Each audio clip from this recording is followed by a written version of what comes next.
হাসিনার পতনের পর দেশবাসী আশা করেছিল যারা মিথ্যা মামলায় আটক হয়েছে তারা মুক্তি পাবে। শেখ হাসিনার পতনের পর অনেকে মুক্তি পেল, মুক্তি পাননি বাংলাদেশ জামায়াত ইসলামীর ভারপ্রাপ্ত সাবেক সেক্রেটারি জেনারেল জনাব মাজার ইসলাম অন্তর্বর্তীকালীন সরকারের দায়িত্ব গ্রহণের 6 মাস 13 দিন অতিবাহিত হচ্ছে, কিন্তু এখনো পর্যন্ত জনাব মাজার ইসলাম সহ অনেকে মুক্তি পাননি। কিন্তু কেউ মুক্তি পাবে আর কেউ মুক্তি পাবে না। এই তামাশা দেখে জাতি আজ নিশ্চিত, জাতি আজ হতবাক। আজ 11 ফেব্রুয়ারি আমরা জামায়াত ইসলামীর নেতা শিক্ষিতা আজহারুল ইসলাম সাহেবের মুক্তির দাবিতে কর্মসূচিতে বাধ্য হচ্ছে।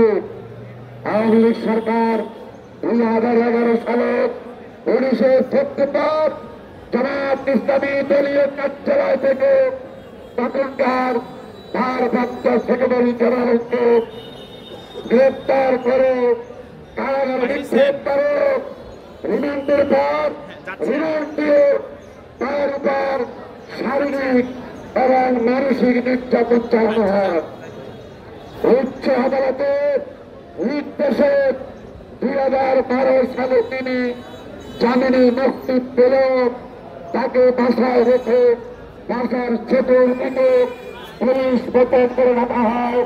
বাসার ভিতরে এবং বাহিরে সিসি ক্যামেরা লাগিয়ে সেনাবাহিনী আইন শৃঙ্খলা বাহিনী মোতায়েন করা হয়।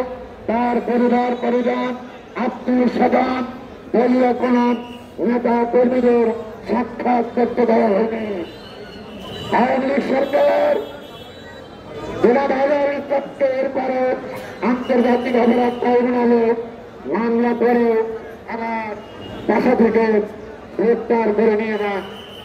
সংগ্রামী বন্ধুগণ, আওয়ামী লীগ তার বিরুদ্ধে দলীয় কর্মীদের নিয়ে মিথ্যার সাক্ষ্য প্রদান করে। একজন সাক্ষী বলেছেন 7 কিলোমিটার দূর থেকে তিনি আদালতকে ফোন করতে দেখেছেন।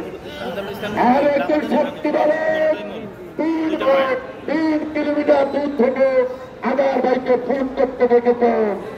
এটা অত্যন্ত বাস্তব, হাস্যকর, যুক্তিদাতা ভাগাল, যুক্তি বিবেচনাকারীও ভাগাল। এই হাস্যকর আরো সাক্ষী নিজকে আদার ভাইয়ের প্রাথমিক দাবি করেছেন। আদার ভাই কারমাইকেল কলেজ ত্যাগ করে 1968 সনে, আর ওই ভাগল কারমাইকেল কলেজে ভর্তি হয়েছে 1970 সালে। তিনি নাকি ক্লাসমেট। প্রিয় ভাইরা, অতএব আজহারুল ইসলামকে তার ক্লাসমেট হওয়ার দাবি অবৈধ এবং শাস্তির দাবি রাখে এই ধরনের মিথ্যাবাদীদের।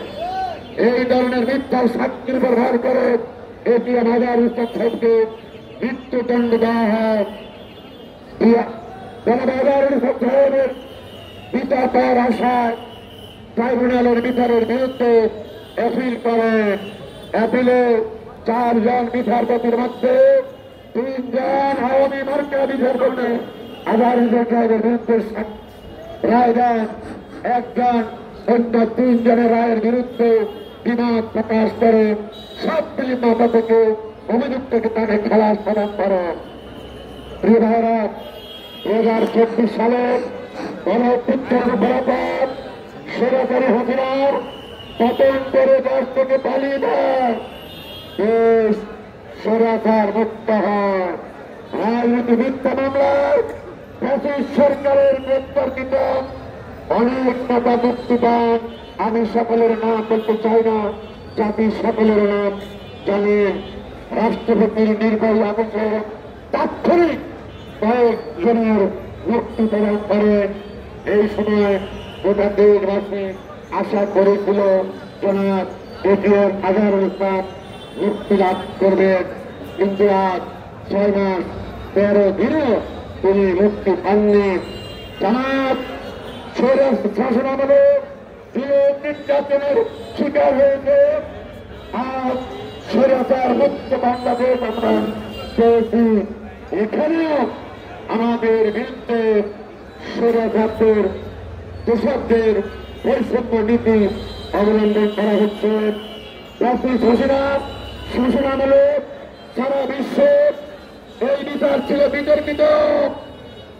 বিশ্বের বিভিন্ন সংস্থার অবজারভেশনে এই বিচার ছিল বিতর্কিত, প্রশ্নবিদ্ধ এবং প্রত্যাখ্যাত। স্বৈরাচারের আমলে আদালতকে আটক করা হয়, তা ছিল তার উপরে জুলুম এবং অন্য তারা কিছু নয়। আর ফ্যাসিস্ট মুক্ত বাংলাদেশে থাকার পরেও জামাতের এই সুস্থতাকে আবদ্ধ করে রাখা, আটক রাখা, গোটা দেশ আমরা বিস্মিত এবং বদলার হয়েছে। তাই আজ আমরা সাহেবের পূর্ণ মুক্তি চাই। আগামীকাল সুপ্রিম কোর্টের আপিল বিভাগের রিভিশন মামলা, তার জামিনের, তার মুক্তির মামলার শুনানি হবে। জাতির প্রত্যাশা আগামীকালকে আপিল বন্ধের পরে আবার ইসলাম সাহেবকে মুক্ত করে দেবে। নতুবা আবার শুরু হবে আন্দোলন।